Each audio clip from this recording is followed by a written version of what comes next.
Okay, so I have my sum of impressions and my sum of quality score times impressions. Now to get my normalized quality score, I create a new column. I'll label it normalized quality score. Okay, and we're going to create a very simple formula. So it's going to be equals the sum of my sum of quality score times impressions column, which over here is D4. Okay, divided by my sum of impressions, which over here is E4. Okay, and I'm going to go ahead and drag this formula down to the bottom. And we have one error here because this is not showing us any values of cost. Obviously, it looks like there were no clicks in this specific ad group, so we could just totally ignore that for now. That's not a big deal. I'm going to make this just 2 decimal places like the other one by formatting the cells, number, and now I'll be able to pair this up with my original average quality score. So I could select columns D and E because I don't need them anymore, which is sum of quality score times impressions, and the sum of impressions, just hide those for now. And I can now get a very nice clear view. So we've done some very interesting tricks, and we could actually start discovering some very interesting things now that we have that weighted quality score, right? We understand how averages could lie, right? Our average quality score could lie because it's not taking into account how weighted the specific keywords in each ad group are, as we saw in that example of those 2 keywords where we had the 20,000 impressions with a 4 quality score and 5 impressions with a 10 quality score, where our average would have been a 7, right? Our straight average would have been a 7, but taking into account the heavily weighted keyword with 20,000 impressions, just a 4 quality score, we actually would have had a quality score, a normalized quality score closer to a 4. So over here we see in, let's say, this ad group called cash, we spent $1,300, and it's pretty equal, right? So we had a 7.9 average with a 7.5 normalized. So we didn't see anything too interesting there. But how about over here? Make Cakes Online. This is the one that spent 122 grand, a 6.3 average quality score, and a 6 normalized quality score. So over here we're seeing a lower normalized quality score. Here's another interesting one. This keyword, this ad group called travel, with spending $11,000.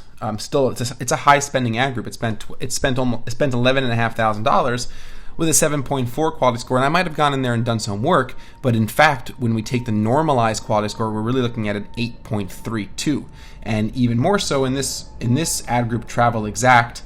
It's a lower spending ad group. It's only spent $159, but it's a higher weighted quality score. So sometimes we'll find higher quality scores when we get the normalized quality score. Sometimes we'll find lower quality scores. But what we learned here are 2 very important fundamental things. One is, well, 3 things really, because we learned how to use pivot tables with a little bit more detail, which is great. We also took a look at our first pivot table. This was the quality score percentage. We got a very clear, quick sense by using sum of clicks and sum of impressions and the quality score as the row label, and we created our own formula to get an overall account health check. So we saw that we definitely need work because 66% of our impressions were coming from low quality score keywords of a 6 or below. So this was the pivot table. By using sum of impressions, sum of clicks, and our quality score as row labels, we were able to get an overall account health check. And in this particular account, we saw that we definitely need some work because a vast majority of our impressions are coming from low quality score keywords. We then we're able to get a look at the weighted average, take a look at our average quality score per ad group in this first pivot table by using the row labels, which is the ad group name, sum of cost, and average quality score. So we were able to see the high spending ad groups like this one over here that could use some work. And then, because we know that averages tend to lie, we were able to get the weighted quality score and could really start seeing with a little bit more clarity and a little bit more accuracy which keywords, which ad groups could really use that work. So over here we see this is a very high spending, the highest spending ad group by far with $122,000 spent in clicks with a 5.95 quality score, and that's something that we need to work on. And in fact, just in the defense, obviously this is a client of ours, and we've gotten these quality scores way up from where they started, which was when we inherited the campaign, which were very low in the 2 to 3 range. And a lot of these keywords are testing keywords. They're new keywords, which often start off with a 4 or 5 quality score, and we're just working that up. But overall, we're seeing exactly where we want to do some work in this account. Over here in this account, in this ad group, even though it's a low spending ad group, we want to do some work because we're seeing a 6 quality score. Now, if it's really spending such a little amount of money, $53, I probably would recommend not spending so much time. You'd be much better off spending your time in these higher spending ad groups that are generating lower lower impressions or lower quality scores than we would like to see.